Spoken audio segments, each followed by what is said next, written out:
Ladies and gentlemen, welcome to Undisputed Arguments Wrestling. This is episode 8.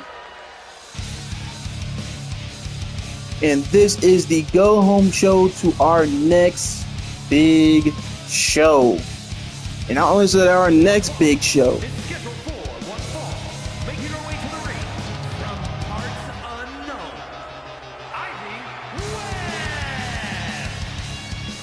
not only is it our go home show to the next big show, it's a go home show to the season finale. That's right, season finale, because after this, most likely the next time you see after the next show, which is our grand finale, Foreign Affairs, you probably won't see none of them again until WWE 2K26. A little bit of breaking the fourth wall, but that's probably what's going to happen. So sit back and enjoy some good undisputed wrestling. And we are starting this off in the ring. Ivy Webb, 1/3 of Rated R Studios, but she actually came out alone this time. You don't usually see it often. Usually she's flanked by Mandy Rose or A-List Jade. And yes, for people who are new here, yes, that Mandy Rose. For people who are new here, because this has been a while since I've uploaded a show. It's been a while since the show's been out. All free agents are available, or all independent contractors who are available to work other shows are available to be on the Undisputed Arguments roster. So you will see you may see a lot of recognizable faces here.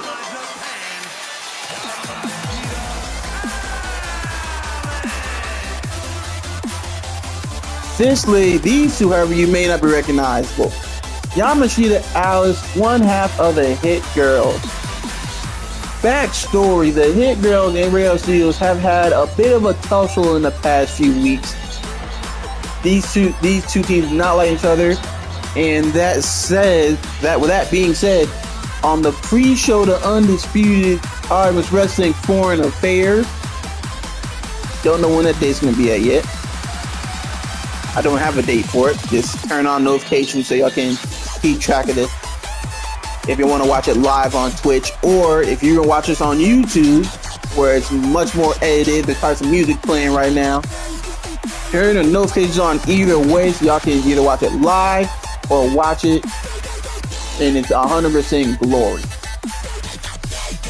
But as I was saying, these two teams will be facing off on the pre-show for Foreign Affairs.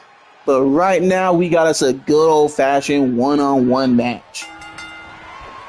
We are on the way, and these two ladies have already been running straight after each other. And now we got some risk. Now we got some good old-fashioned wrestling.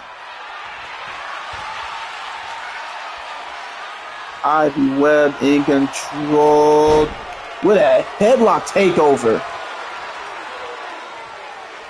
Ivy Webb, arguably one of the most tactile, that's not the word I'm looking for, one of the best tacticians we have on our roster, man or woman, as she ducks under, jumps over, drop kick right to the knee. Oh, and just because she's a tactician doesn't mean she doesn't like to go to the sky sometimes. Drop kick right to the face. But this is actually a very good style clash. Ivy Webb, the tactician, trying to keep Alice Yamashita, the high flyer, grounded. Oh, but he jumps over it. Immediate kick out. And then Hurricane Rana. Alice Yamashita, what she's going to want to do is try to speed this up.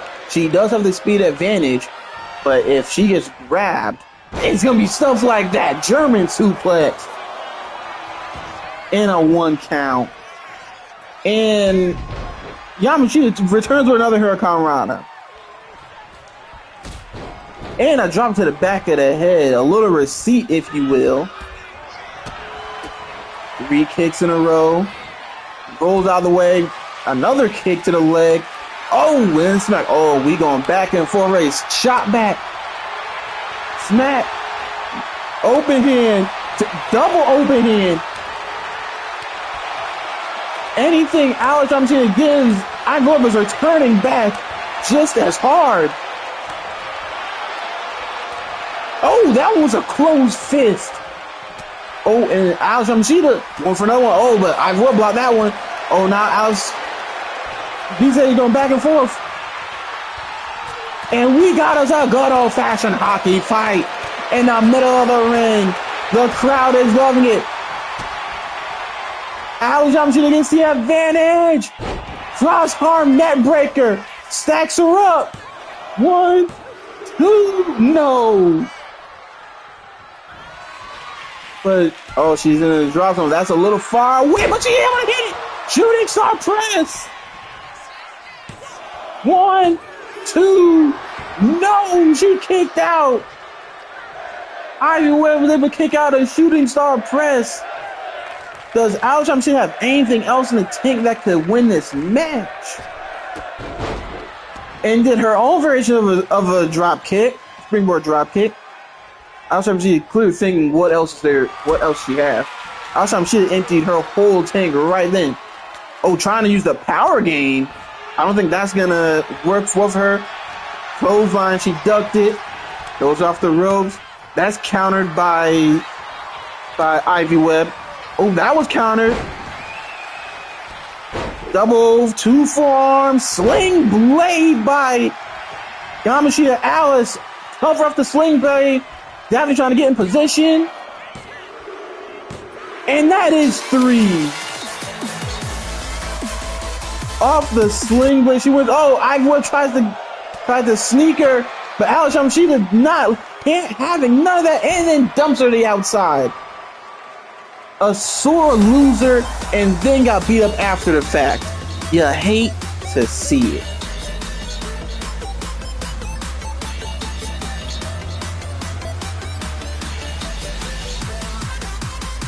Alex Amchina took the win against her opponent, aggravating Ivy Webb to the point of attacking her from behind during celebration.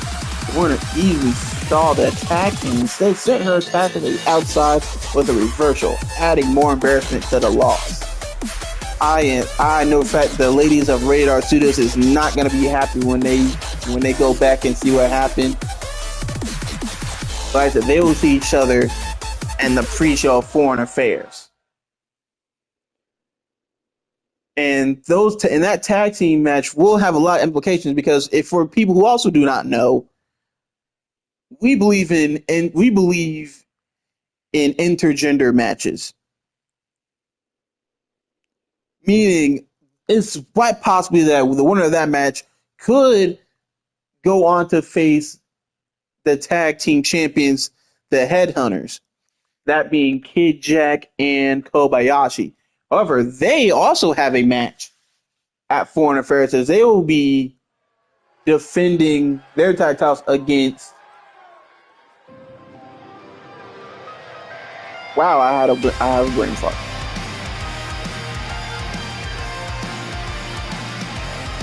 Against Jalen Taylor and the Big Time, but we don't have time about that one.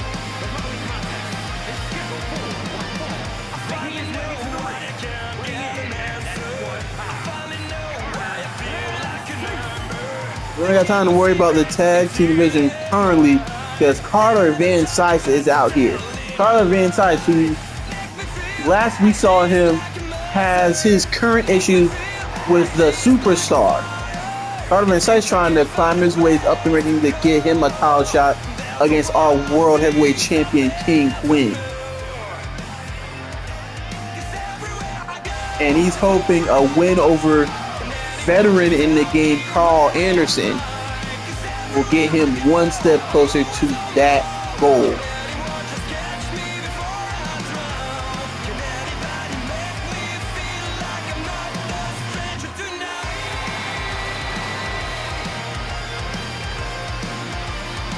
Bit of a mixed reaction for Carter Van Syce. That's why we love the Undisputed Darkness wrestling fans. Some of them will like you, some of them won't. But at the end of the day, if they're entertained, they're going to be entertained.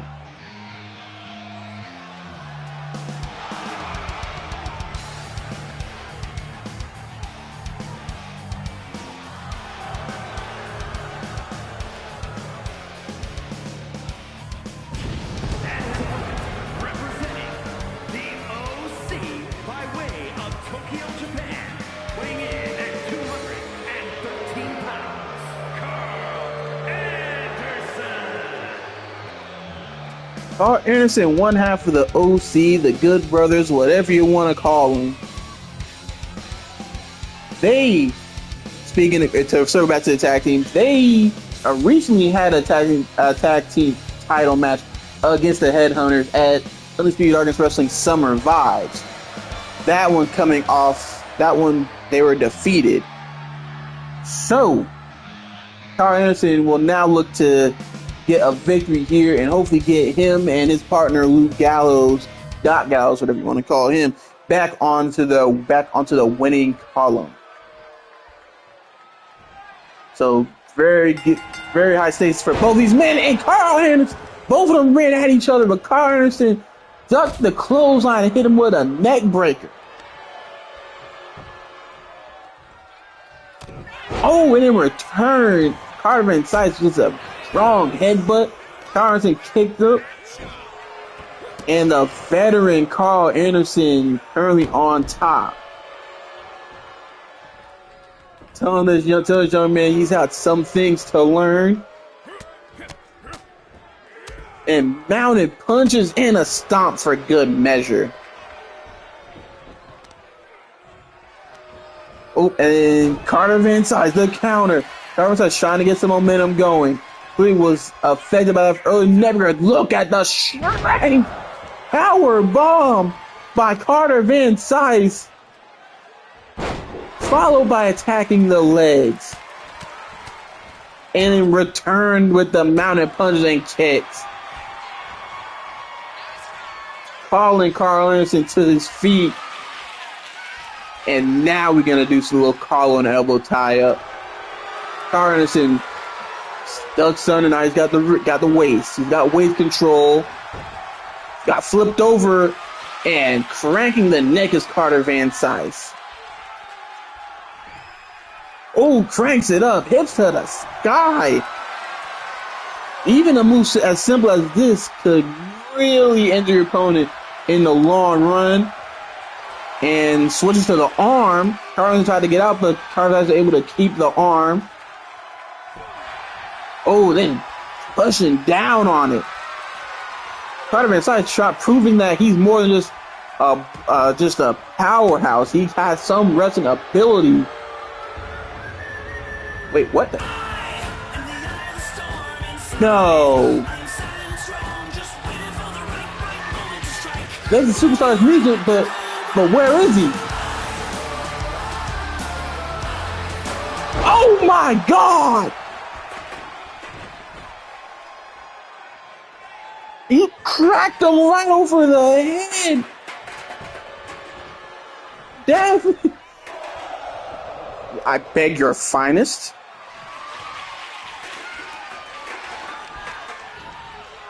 I'm pretty sure Carter Van Sice is on just, I don't know what's going on in his head right now. He got cracked over the head with a chair.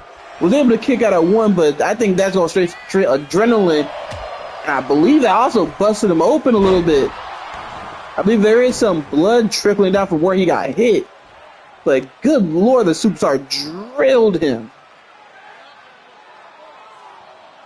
As Carter Van Sice trying to collect his bearings. Clearly still affected by that chair shot. Carl Anderson trying to take advantage of it. And up and over. Old-fashioned wrestling from Carl Anderson.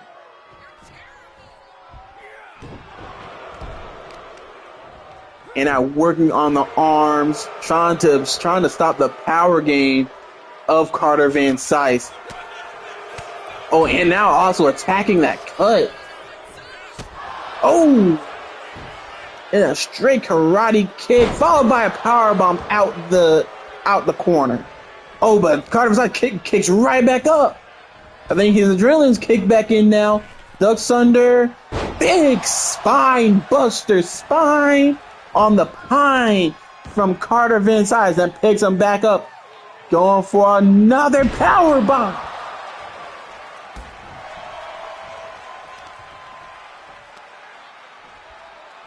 Sets him up off the rope. Kick right to the head. Oh, went for back suplex, but I think that headshot is really starting to wear on him. I think Carlson went for a kick, but Carter Van Sight caught him. Up on the head. No, out. The veteran attacking that cut again. But he ducked the kick and he just got kicked right in the face. 1 count though.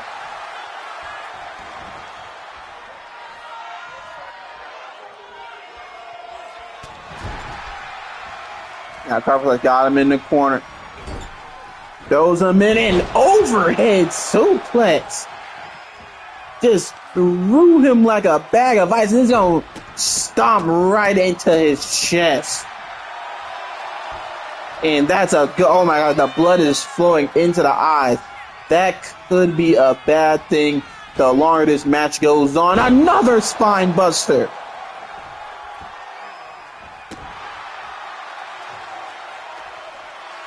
But he could be setting up. He's set up for that final finish. On his shoulders. Middle of the ring. Final finish by Carter Van Sight. And that is 3. Blood in his eyes after getting hit by the chair from the superstar. And look at how Daffy didn't see that. I have no idea. But the fact that Carter Van Sight was able to fight back from that vicious shot to the head.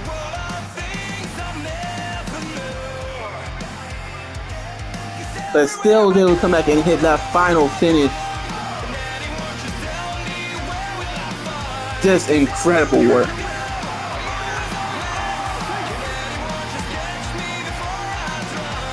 Carter Van Sight gets the victory. And also, I'm getting word for management. This match just set up at Foreign Affairs. Pardon my stutter. At UA Wrestling Foreign Affairs, it will be Carter Van Sight versus the Superstar #1 contendership. Carter Van Sight is interrupted by the Superstar's entrance music. His eyes drawn to the stage, leaving him open to a surprise attack from behind. Superstar's assault from the crowd went unnoticed, but will most likely not go unanswered by his rival. It will not, because like I said, they will now be facing off at UA Wrestling Foreign Affairs #1 contendership. Will Carter Van Sight get his first championship opportunity, or will a Superstar get a second chance after losing the first time at SummerSlam? An interesting match, and something we will have to look forward to. But we can't look too far forward because we're still here. I know, remember when I said you may see some names that are free agents, but they had different names back then. We got B. Priestley taking on Mara Sade. This is how I say her name. I know Sade is the last one. I forgot how to say her first. I think it's Mara Sade.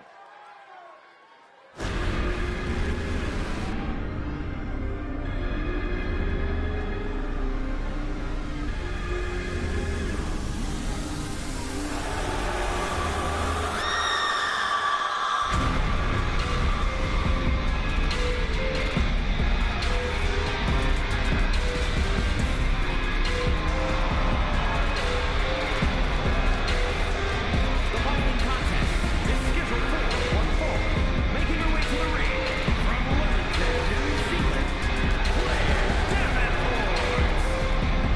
Blair Davenport, B. Priestley, whatever you like to call her. She's going into this match trying to pick up wins so she can face either the Women's World Champion, currently Nicole Love, or even go after the Grand Prix title, which she was robbed of by Gigi Dolan. Speaking of Gigi Dolan, who y'all may know as Priscilla Kelly, both Priscilla Kelly and B. Priestley have had just flat out wars. They have not been able to keep their hands on each other for the past few weeks, ever since B. Priestley's opportunity was cost at the hands of Priscilla Kelly. So here's another match that has been set up for Foreign Affairs. It will be B. Priestley versus Priscilla Kelly in a Japanese street fight. And this is a good time to tell y'all that Foreign Affairs will be taking place in Japan.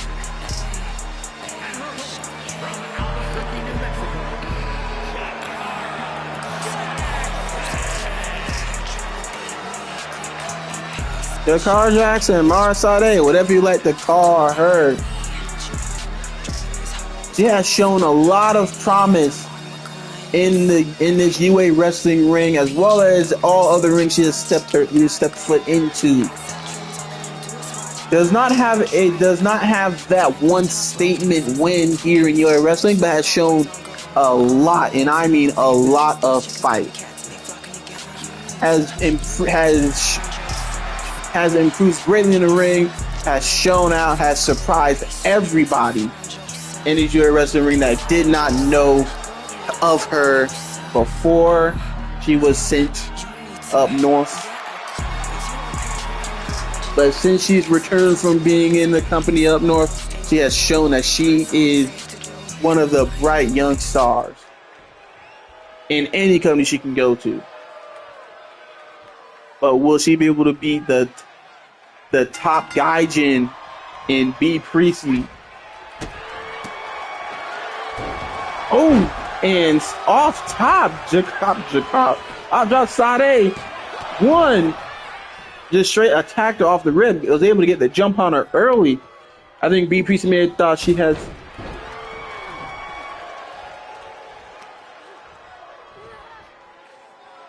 I apologize. I just heard something. I heard something outside. I believe B. Priestley thought she would have had the who she is, but Mara Sade is not scared of nobody. However, I do not think getting into a technical bout with B. Priestley is exactly a strong idea. Oh, and then a cheat shot.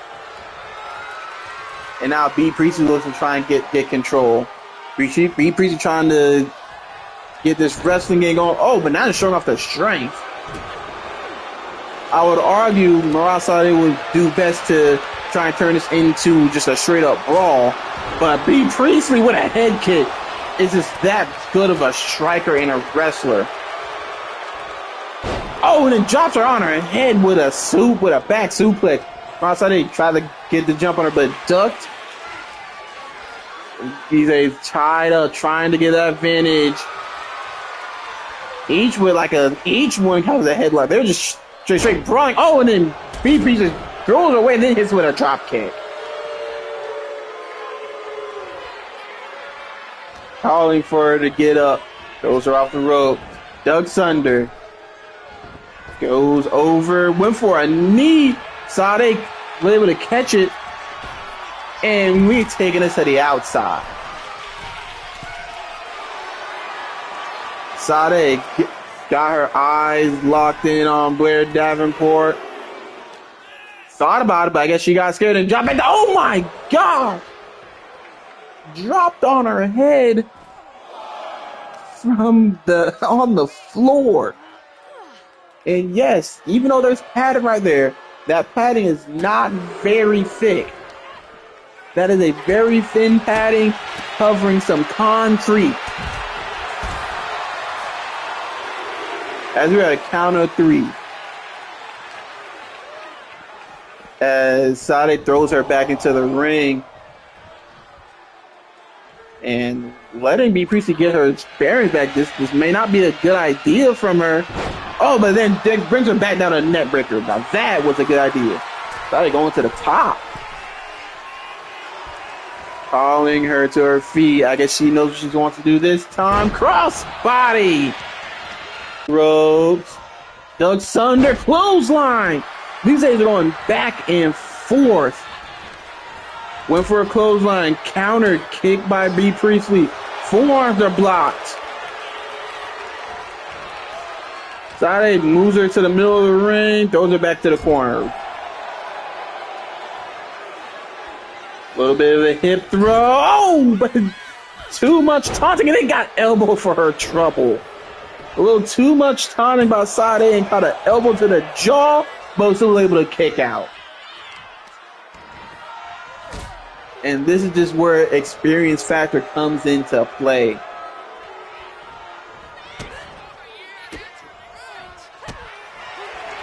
For a kick. Oh my God! Caught her out of nowhere! How'd you call her? I'm sorry, Ma. Sade with a 2 count. No! That cutter came out of absolute nowhere. Is where that B Priestley, because she has been looking too far into the future.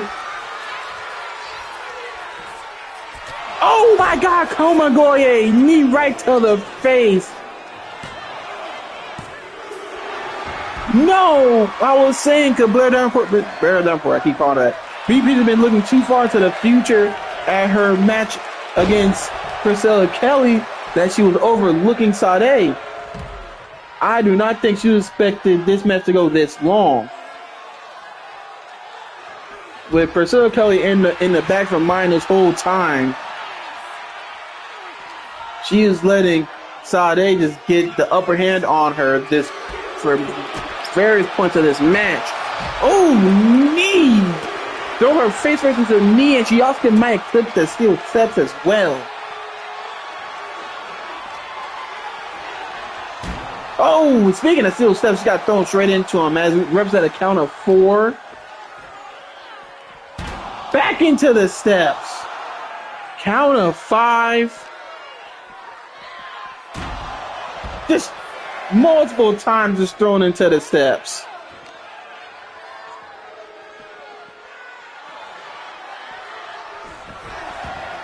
Count of 7. Sade goes to the top again. With a dropping knee from the top all the way down, landing right on the top Gaijin's face.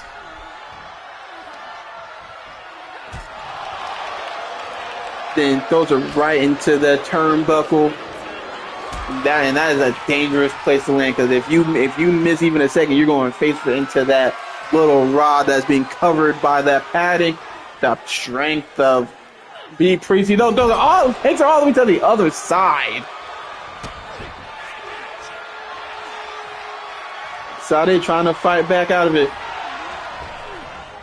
B Priestley with a German suplex, but the long legs of Sade was able to clip the ropes. Kick to the gut. Whatever she was going for was countered by Sade with drop kick. Oh, but that wasn't enough. B Priestley got right back up. Another German suplex.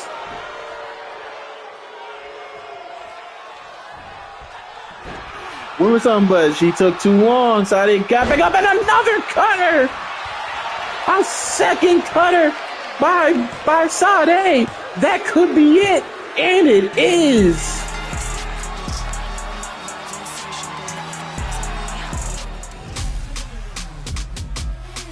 And immediately after losing, I know this has to hurt too.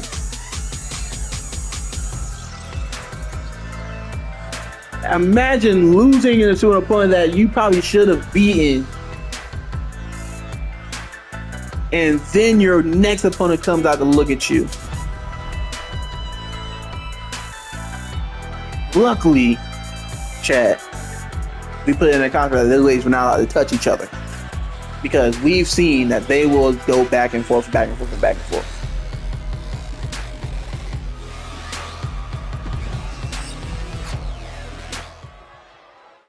Can't wait to see that match at Foreign Affairs, but we are not done yet.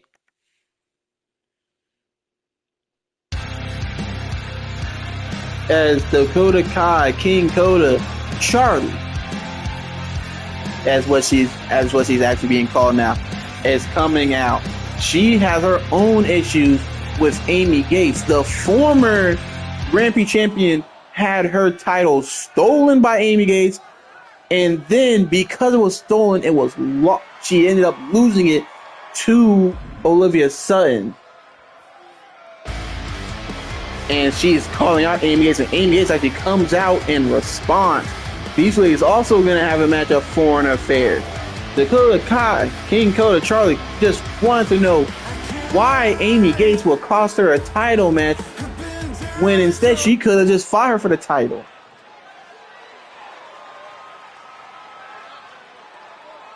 Just trying to figure out why.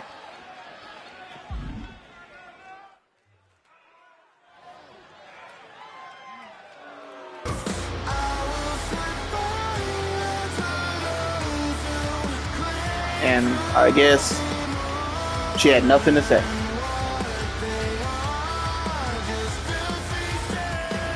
This is such a fall from grace from what Amy Gates. Who remembers? Who remembers who Amy Gates used to be, and then compared to what she is now? Such a shame.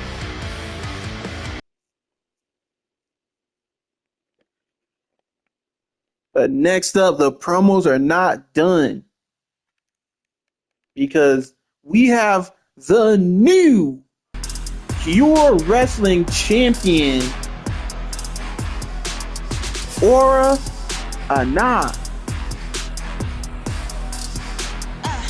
The Pure Wrestling Champion, he actually won a title 2 episodes ago, was not able to be on the show last week, but was able to come out today. Not last week. Last time was able to come out this time. Because what is happening at Foreign Affairs, Oro is putting his title up. Oro is putting up his title in an open challenge at Foreign Affairs for any of Japan's best. So anyone from Japan, whether it be New Japan, Noah, DDT, any other one I'm not remembering off the top of my head, Oro Anand into the ring to be done. They're all eager. He comes to win his next match. Everyone's not eager to see if the champion will back up the reason why he holds the title. Only one way to find out. Up next, we got us another singles match. This time with the number 1 contender to the Women's World Championship. It's Shotzi.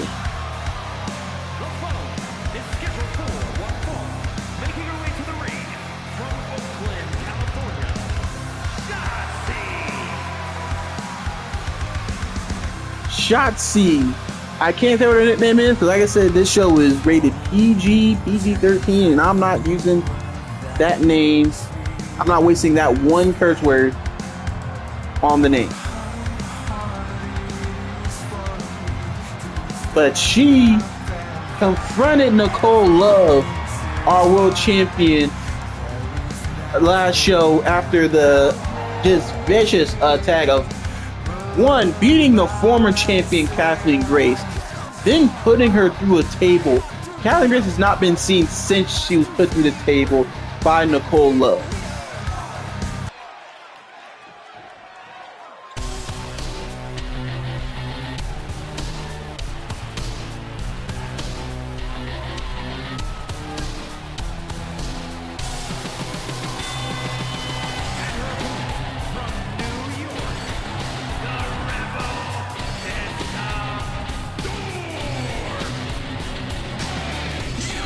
Tessa Storm making her UA Wrestling debut.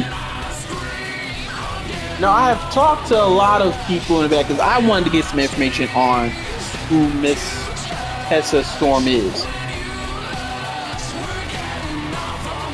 And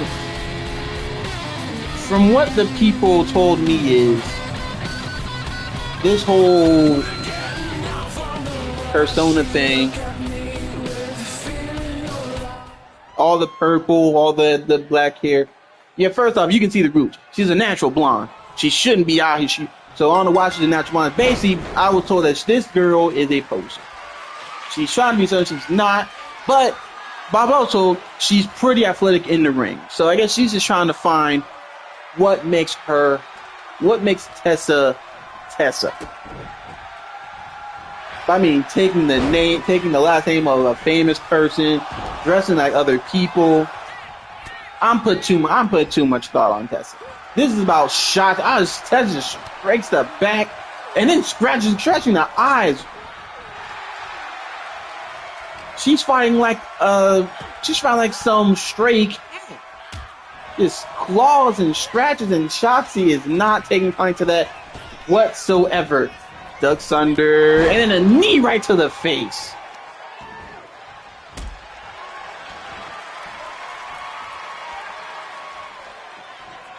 I'm sorry, I'm still on this. Why even wrestle in a dress in the first place? What is up with her? And then now Tessa trying to get into a striking battle with Shotzi begging her to hit harder. Shotzi egging her on to hit harder. Shotzi almost just, oh my, knee to the face, springboard, Hurricane Rana, and the kip up. Oh, wait a minute, what? Oh, okay. Some very good Hurricane Rana by Tessa Storm. I think she needs to do more of that. And now Tessa Storm, is she trying to out-wrestle Shotzi? Yeah, Tessa Storm realizing the striking exchange wasn't working, now trying to out-wrestle her. And she currently got the wrist lock. Oh! Okay, she knows the basics. She ranking on that wrist, has full wrist control of Shotzi. And now Shotzi back in control. Yanking on her arm. I think she may have a little bit of hair too. Veteran move by Shotzi. That long hair getting in the way of Tessa. And then just throws her straight down.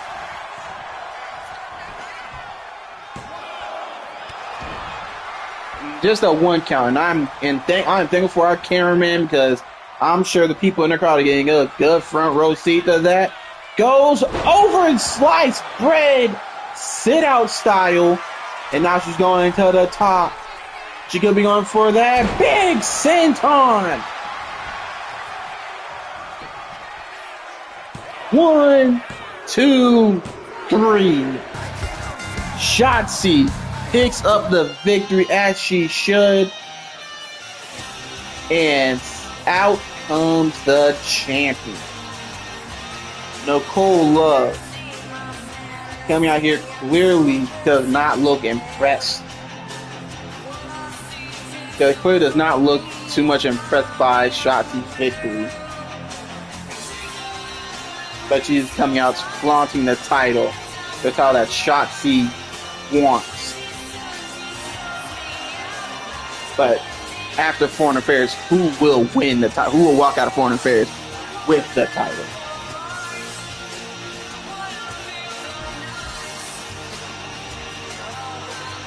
Nicole Love and Shotzi got into a stare-down and played in the crowd in uproar for the anticipation of D2 wrestlers in a title match.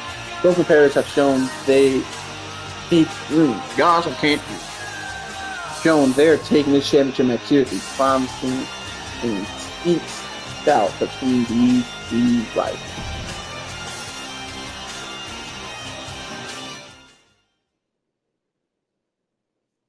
And with that being said, ladies and gentlemen, we are on to our main event of the evening. We got a title eliminator. King Quinn going one-on-one with Eric Figueroa.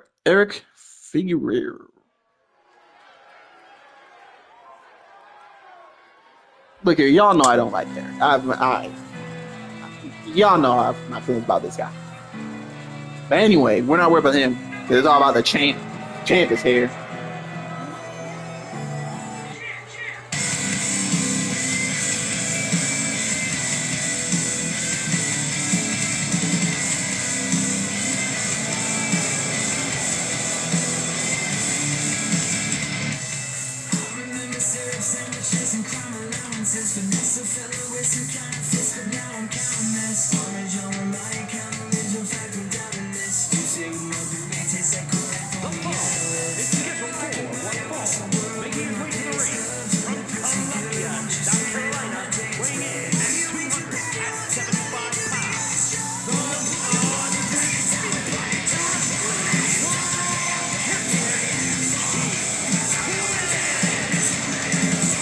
King Quinn coming into this match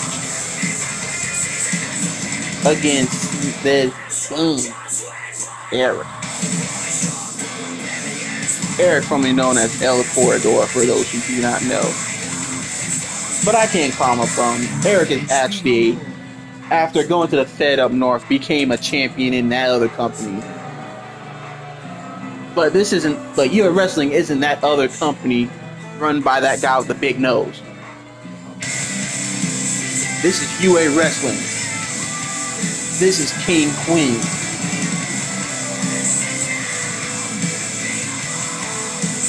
But here's the thing.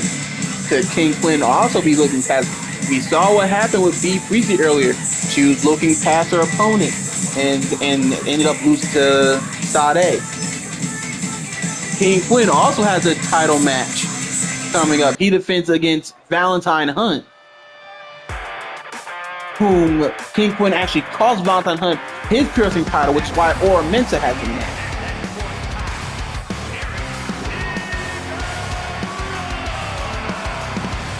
Eric Figueroa is trying to test the champion slipping in this title eliminator, which I want y'all to imagine Eric Figueroa. Just imagine he beats the champ King. I know, shocking, it shouldn't happen. But if he wins, that means the one-on-one match could end up turning into a triple threat. And that cannot be a good thing for King Quinn.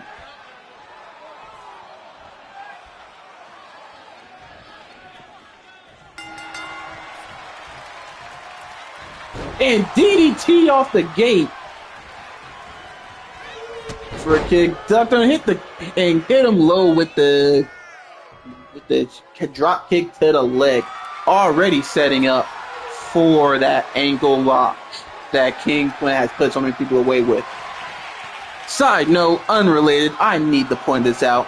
What is up with this game and it turning and making some of these people bigger than they should be? Eric Figueroa is supposed to be 5'10", 175 pounds.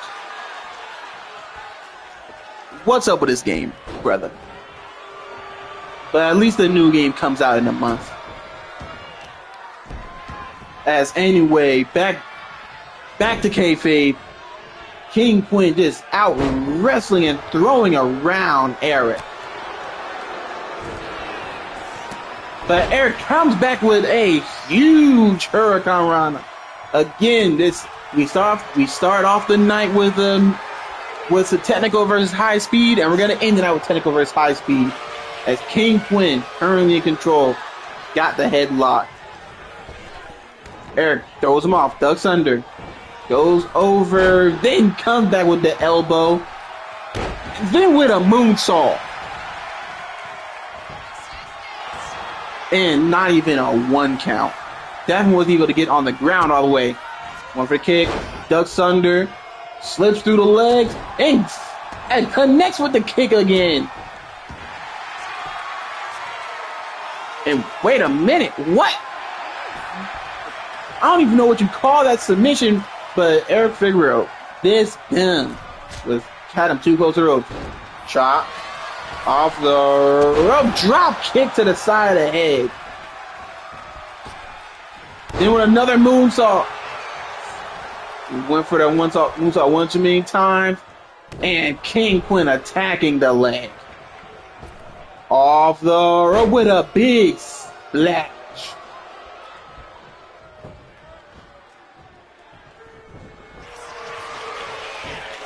And King Quinn, just pulling back on a mask.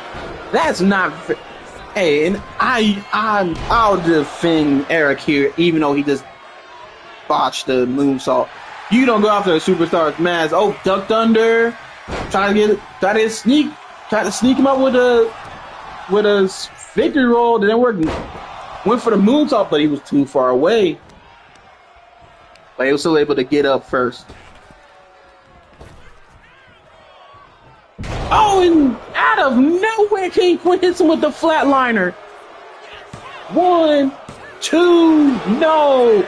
That flatliner, King Quinn hits a flatliner out of nowhere at all times, and looks like he's going. Yeah, he picked the leg. Fragionic grapevine, ankle lock applied, middle of the ring. And King Quinn lets go. I'm guessing he didn't. And then drop it to the leg. Yeah, I'm guessing he didn't feel like there was enough damage done to it. One thing about Eric Figueroa, he does not give up easily. Swanton, what the?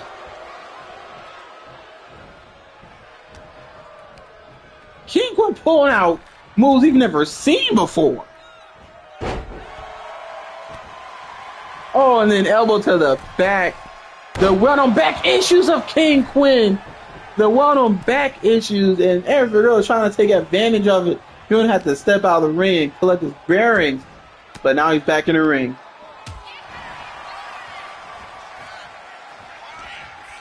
But now, Eric Figueroa is now back on top, neck breaker, followed by, I don't even know what you want to call that.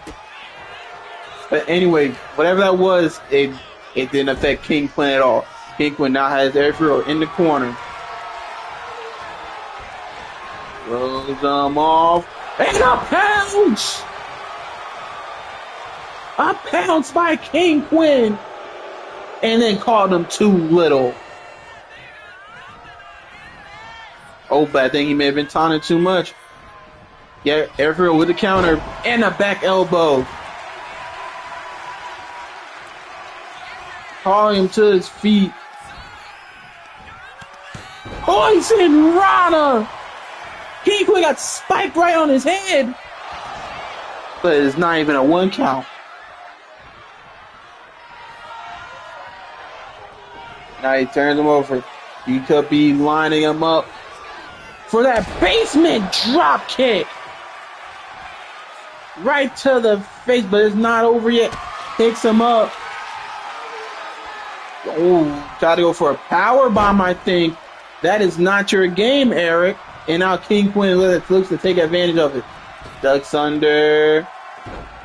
And just throws him around. That was just disrespectful by King Quinn. Got Eric Figueroa trying to fight back. Got put into the corner. Went for it. Again, trying to flex the power game. Because Eric Figueroa been in the gym. And now King Quinn. King Quinn trying to take all the stops. And then neck breaker again, followed by that splash. But Daphne was too busy trying to fix the turnbuckle that she didn't see the pinfall, and King Quinn went right back to the leg. Right back to the leg. The distraction could cost Eric Figueroa the match. Then he went for the mic drop, but he countered. So now King Quinn got Eric back in the corner. I think he could be going for that pounce again.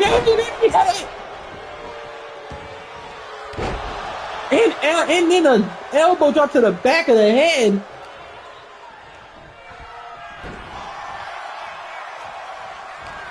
Then he may be going for the ankle lock again, but counter arm drag. An arm drag 15 minutes into this match is absurd. As Eric takes him back to the corner. Simple power slam. Eric for real. Going to the top. Calling King Quinn. He could be looking for that diving DDT. No way. 1, 2, no.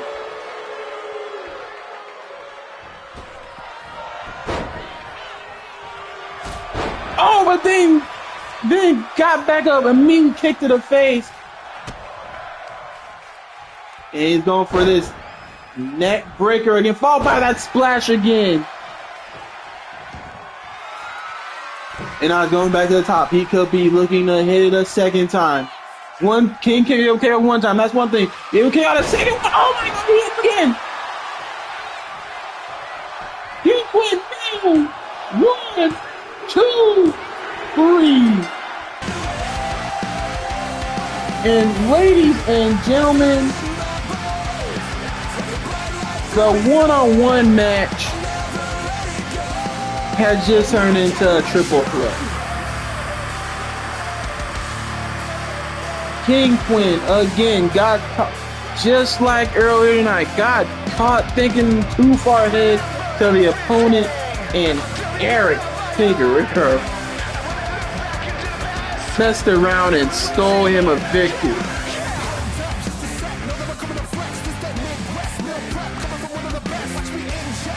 And yep, ladies and that all that means is now at Foreign Affairs, the main event will be King Quinn defending his title against Valentine Hunt and Eric Figueroa.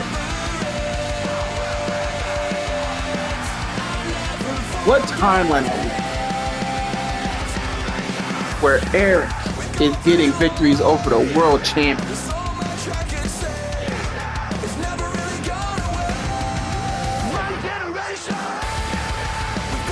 I mean, in his defense, in King Quinn's defense, getting dropped in your head for a diving DDT twice.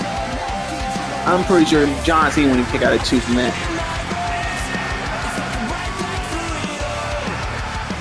Eric Figueroa has punched his ticket. And ladies and gentlemen, thank you for coming out to Unspoken Wrestling. I will see you next time at Foreign Affair.